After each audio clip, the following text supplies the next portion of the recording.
There's the charger from Osborne Park, Ray Geneve. Welcome back. We're at Claremont Speedway now as we get set. Mark Wells, the Geraldton Jet, one of the local hopes. Max Dumesny, the Australian Sprint Car Champion, not the best of nights last night. Paul Stubber, former road racer, now driving sprint cars. Randy Hannagan. Now, this is a car that will want for nothing this year. The King of California, out of San Jose in California, Randy Hannagan.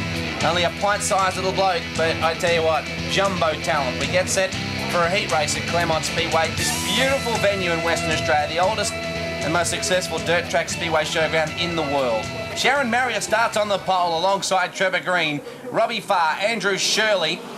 Back then to Drew Clark, Mark Wells. Oh, Robbie Farr in a bit of trouble on the main straight. Oh, Shirley around the outside of Marriott as we go into turn 1 and 2. Oh, Brazier and Jackson, and the skilled engineering number 7 car goes upside down in Foul House Corner. Look at that from Robbie Farr's perspective now. Farr gets a big boot, gets off the circuit. Oh, look at the rooster tails. He didn't get off the gas very long. Back into the circuit, and all of a sudden, bang, you see Skip Jackson get spat out the back. That's not really the angle that will tell us what happened. You can see a very distressed Skip Jackson waving directions to the crash crew. Let's look at this from an inside angle. Farr is on the infield as he comes back across the track, but I think there was contact between Brazier and Skip at first. Not much room in there. Brazier loses the front. Well, he's lucky not to roll himself. When the car bounces like that, Skip probably knows he's in trouble, JJ. Yeah, thing just gets down on the right rear and all of a sudden it just rolls over and bounces up there on top. But it didn't look like it too bad a crash, and the Jackson chassis that Skip runs is pretty tough, so maybe they can change a few parts and get back out in this seat. But boy, it looked a big hit from there. Didn't it just? You can see how much even the smallest of blows appears to really rock the car. Here comes the main wing. Well, you can see how light these cars' main wings are. As Skip's out of the car, just checking some of the damage. He's got a bit of time up his sleeve by the looks of things. Gary Brazier might be replacing a front wing, or are they going to leave it? I'm not sure. But Skip banging a new wing on the number 7, and Brazier comes back out without the front wing. Now, JJ, what we know about front wings is that they provide weight with the air rushing over the top. They provide weight on the front end. So Brazier's going to have a different kind of a ride now. Yeah, that's right. He's going to have a bit of an understeer, or a push as we call it, because he's not going to have too much downforce on the front of the car, unless his dad, Steve Brazier's made adjustments to the car in the red to compensate for that. Well, we know he probably has, because he's not going to let his boy go out there with second-rate chances. Out of turn 4, Robbie Farr moves up high, and as a consequence, gets nailed by the number 21 car out of Queensland. So rocket out of turn number 2, Sharon Marriott. Well, there's Mark Wells. Young man's gone back to racing with his father as a privateer this year, a former member of the Kendrick racing team. One of the most talented West Aussies out of this particular racing division in the last 10 years. You see, Wells, he spins the car in turn number 3 and 4, steams the left rear tyre, rather cool conditions here at Claremont, gets the car back up. I think it's what we call a professional free kick as he stops. There's a good example of how quick they are on the restarts. Out of turn 4, it's Trevor Green, the South Aussie. Raced here a fair bit, not only in sprint cars, but in speed cars in the early part of his career. As we see the number 21 car out of Queensland, Dean McComb. A man who was a 4-time Australian litre car champion. He was certainly pretty prolific in that division, and behind the wheel of a sprint car, JJ Manif is a pretty mean racer as well. Yeah, we were in Bundaberg a year or two ago when he won the Queensland Championship, and he was really fast there. And he was, I think, a 4-time consecutive Australian litre champion, so it's a tough effort. Just to prove that the first 3 weren't a fluke, of course. Some tyre smoke back in the field. That was Marriott and McComb getting together, coming out of 2. And you can see that Sharon Marriott doing a pretty good job. She had a layoff for a couple of years, and now back behind the wheel. It's their second season with the Kendrick Racing stable. She came out of turn number 4. She just got a push at the wrong moment. Mind you, she was able to pinch the corner off. Now McComb is through, the man they call Mean Dean. Ron Krikke back in the field there with Robbie Farr, and Krikke knows she's got to get a move on. 3 laps to go for Trevor Green. Beautiful facility this, isn't it? Yeah, it's just fantastic looking racetrack. You see there Trevor Green, he's car down on the left rear, and it's just pinned to the racetrack really nice compared to what we saw at Kalgoorlie a little earlier with a lot of right-hand lock and sideways, you see there, or left-hand lock, the wing pull and the car down on the left rear. That's just great to drive when it's like that. Working the way that the sprint car was intended to, although they've only really discovered that in the last 10 years or so, because sprint cars as a rule, in the early part of their evolution, they used to drive in hard off the left rear and pick up the right front. They used to really throw the cars around. 1 lap to go. Technology has got to the point now where you've got to try and keep the car as straight as you possibly can. You can see Green has a little bit of damage to the front wing, but it's not going to harm him at all. As he comes out of turn number 4, Greeny, the man they call Fast Time, rocks out of turn number 4 and wraps up the heat race. Long way back to second. That'll be Dean McComb, Sharon Marriott, Ron Krikke and Robbie Farr further back in the order. And Greeny does one more lap around because, hey, that was just so much fun. I want to do that again. Excellent crowd attendance under the bright lights at Claremont Speedway. South Australia does an excellent job to steal the heat race win. Stay with us, race fans. After the break, the main event at Claremont Speedway.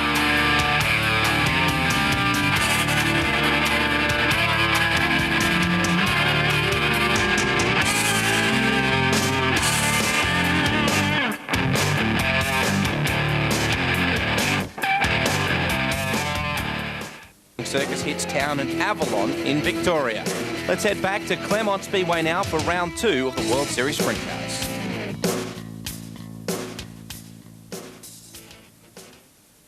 Well, let's take a look now at some of the earlier action. Sharon Marriott just tagging there with West Aussie. I think it might have been Scotty Milling, and you can see the end result is one very damaged race car.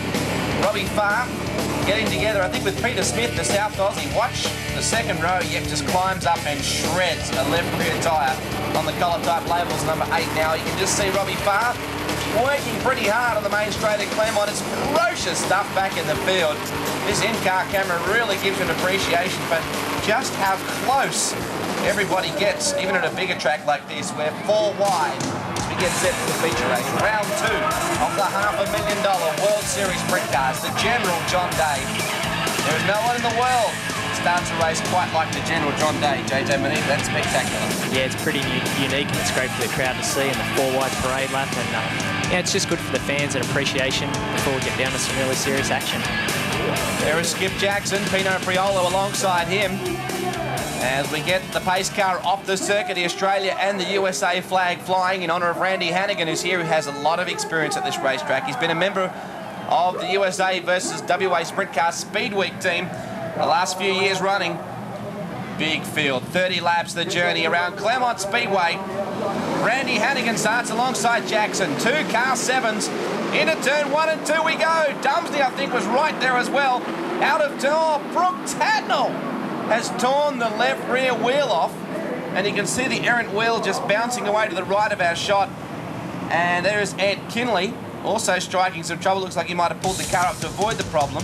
Let's have a look back in the field. There it is. And that looks like it may have just come right off, which is quite amazing. That's not something that should happen, JJ. No, definitely not. Doesn't look like there's anything broken on the race car, so get a better look at it now. No, everything looks okay, so it looks like it's just come off, which shouldn't happen at all.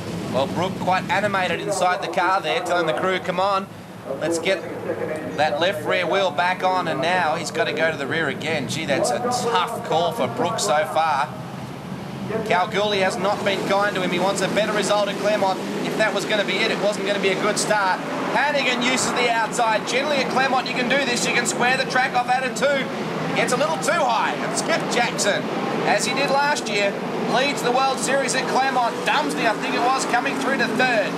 Onto the main straight. 1 down and 29 to go. And Hannagan, well, he's not going to let Jackson get away without a fight. You can bet money on that. 2 guys very small in stature, but very tall in ability. Look at Hannagan. I think he wants this race, JJ. Yeah, he's trying pretty hard. He had some bad luck at Kalgoorlie the other night when he didn't make the feature race, and I think he really wants to make amends for that tonight.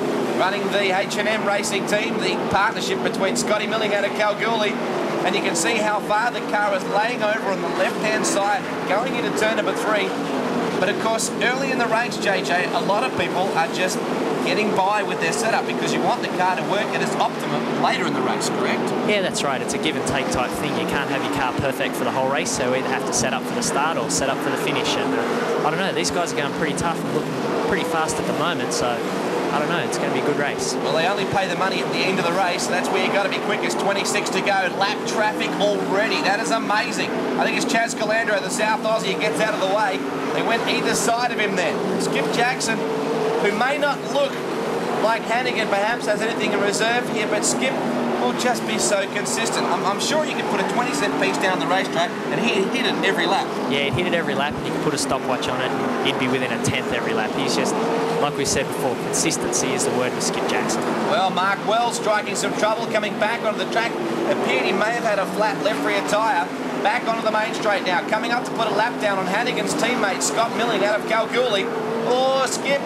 You see the way the car sort of picked up and got up onto the right rear wheel, and here comes Hannagan. Well, no team tactics. Oh, Randy lost it right there. He went up way too high in turn number 3 and 4, and Dumesny has all of a sudden got him by the left rear. This is what Hannagan needs, though, isn't it? He needs Jackson to be troubled in traffic. Yeah, that's right. Traffic will slow Skip down because Skip's running the bottom of the racetrack, so traffic seems to be on the bottom of the racetrack. He's getting a little bottled up here, but sometimes it helps you, sometimes it hurts you, the lap traffic. Gee, Hannagan struggling just a little with turn number 3 and 4. The car is drifting up track, and you can see Max Dumesny to the right of our shot really starting to make some ground. 20 laps to go, 10 down and 20 to go at Claremont Speedway. And you can see Jackson got a little bit of room up his sleeve at the moment, which, if you know Skip Jackson, intensity is the word, and he won't let go. Now, Hannagan, remarkably, has really started to make some progress now. He's pulled away just a little from Dumesny, and here's where we're getting towards at the middle of the race, where maybe Hannagan has set the car to come on a little better. This time Milling goes high, and look at the ground that Hannagan is making on Jackson going into turn number 3 and 4. This is amazing. The Buzzy Buswell tuned number 7 car. And Kim Buswell has spent a lot of time with Randy Hannagan in America. In fact, he spent a lot of time with him just this year, working with him in the King of California series. And Hannagan stalking Skip Jackson. Does it make a big difference when you can work so well with your crew chief, JJ? Yeah, it makes a huge difference. To have faith in the ability of your crew chief, it just makes your job so much easier in the car. Well, Skip Jackson troubled a little bit now for the second time with traffic. It's Ant Kinley now that's just up ahead, the young fella previously out of Newman, and you can see Dumesny starting to come on as well, JJ. Yeah, Max is really starting to work hard in the Sean Enterprises car, and these three guys are just going to put on a heck of a race, especially if Skip keeps getting bottled up in traffic like this. It just lets the guys in second and third close right up. 15 laps to go. Hannagan hanging around the back. Still hasn't really been able to capitalise because Jackson has definitely been slowed by the car in front. Hasn't been able to get past. I think Skip's going to have to use the outside line or something here quickly, but he knows not to do that in turn 3 and 4. There's Priolo, who's got a lot of laps up this year. Another good result for him just at the moment. Kinley seems to have turned up the pace a little bit, but Jackson had to pinch the corner off. Well, Claremont is a momentum racetrack. You've got to keep the car straight, you've got to keep it moving around the turns and not get out of the gas. Now, that's a crucial move, JJ, because he's put a car between himself and Hannagan. Yeah, that's right, that's so important. And what you're saying with momentum is right. Being a car back sometimes, like in the second spot when the leader hits lap traffic, sometimes that's a really big advantage. You can zig when the other guy zags and maybe it'll pay off for you. Well, at the moment, Hannagan knows the time is starting to slip away. Here is your leader, Skip Jackson, coming up to put a lap down on Tatnell soon. That'll break Brooks' heart. They come out of 2. And once again, is Hannagan playing this race perfectly? There's about 11 laps to go. He's never allowed Skip any more than half a straightaway length lead. You've got to think, has the little bloke from San Jose got something up his sleeve as they come up behind Tatnell? He's always been right there. Yeah, that's right, but he hasn't showed Skip where he is, so you know, he's not showing his hand, so to speak. So it'll be a good run for the finish. Well, I guess you can calculate these type of things to a degree, but here's where something like this, where Skip, if he can put Tatnell one spot further back and put him a lap down, that will be an enormous assistance to the little bloke who lives in Knoxville 6 months of the year and Glenfield for the other 6 months. Coming up behind Tatnell now. Hannagan knows. Oh, Brooke picks up the front wheels in the middle of the turn at Claremont.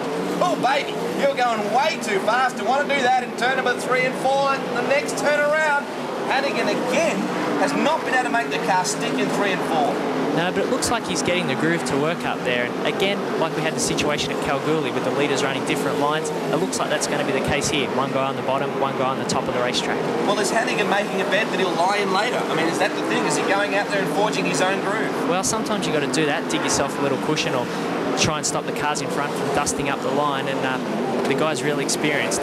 He'll be trying everything to get to the front, put it that way. Well, Skip's cool in a crisis though, isn't he? Look at the ground he's been able to open up now. In fact, he's put Tatnell back 1 lap, and he's coming up behind Kerry Madsen now. There is Dumesny and Mark Wells further back in the lineup, and Skip starting to get a handle on this race. Into turn number 3 and 4 once more under that big time clock. Oh, there's some traffic here. Once again, every time Skip looks like he's going to get a break, Hannagan's there. Coming out of turn number 2 in Foul House Corner now. The American is right there. Well, the centre victory is in his nostrils, and it's sweet. Can Skip hold him out? Looks like Skip's gone on the defensive a little bit now. Looks like Skip's car's starting to get a little bit loose. He's running in the black part of the racetrack, and you see he's a lot more sideways than Hannagan. And it looks like at the moment that Hannagan may have a little bit of an advantage, even though he's 1 car back. Well, there's Jamie Maiolo just up ahead, the youngster in his second season of competition, his first full season of open racing. And Jackson now under siege, the little fella from San Jose, starting to attack him. Well, Dumesny is back there as well. What a great race down the back straight. 520 metres, Claremont Speedway to 1 lap. 2 laps to go. Hannagan wanting to pounce, using the heavier dirt up higher on the track. As JJ Manif was saying, Skip trying to use the low side. Oh, he's got to be careful. If Maiolo pinches off the ground, he's in a lot of trouble. Hannagan once again goes upstairs where Fonzie lives with 1 to travel. This could be the move. White flag is out. Hannagan upstairs. Is it going to work? Look at him go to the top part of the track. Oh, Maiolo got loose and Hannagan times his run brilliantly. The HM Racing Californian comes out of turn number 4. You do not time it any better than that. Fireworks go off. What a drive. Yeah, Hannagan just got the run there in traffic, had the top work to perfection. Wow, Skip led it from lap 1 to 29, but couldn't get the job done, unfortunately. Well, the man they call the Hurricane just blew into town and did a whole lot of damage to the winner's check. Randy, what a drive. Well, you know, we got a good team, and hopefully it'll show here. And, you know, we just got to try to keep this momentum going if we can. This racetrack, is it a little bit more to your liking? Yeah, you know, I like big racetracks, so does Skip, and, you know, it just played in our favor. I've ran here every time I've come here, so I guess I call this home in Australia, and, you know, to win here is a great accomplishment, you know, being the oldest speedway in the world, and being able to come here it makes me real happy. Yeah, I guess it wasn't meant to be. Randy done a great job, and I'd congratulate Randy. The skilled team done a great job all night long. We were second quick, we ran a dash, and just weren't quite there, but I really appreciate all the help that everybody gives me to keep this deal going. Thanks a lot. It's about time we got a podium finish here. It's been a while, but congratulations to Randy. He did a super job, and I was really happy the car was there. Sean and the boys did an excellent job in the Valvoline car, and I'm really happy. Thank you. Well, let's take a look at the top 5 after the second round of competition, and you can see defending champ Skip Jackson sitting on top with 14.95. Gary Brazier in second with 14.40. Ron Krikke with 12.10. Randy Hannagan making some progress now with 11.30. And Pino Priolo, the West Aussie, rounds out the 5 with 8.80.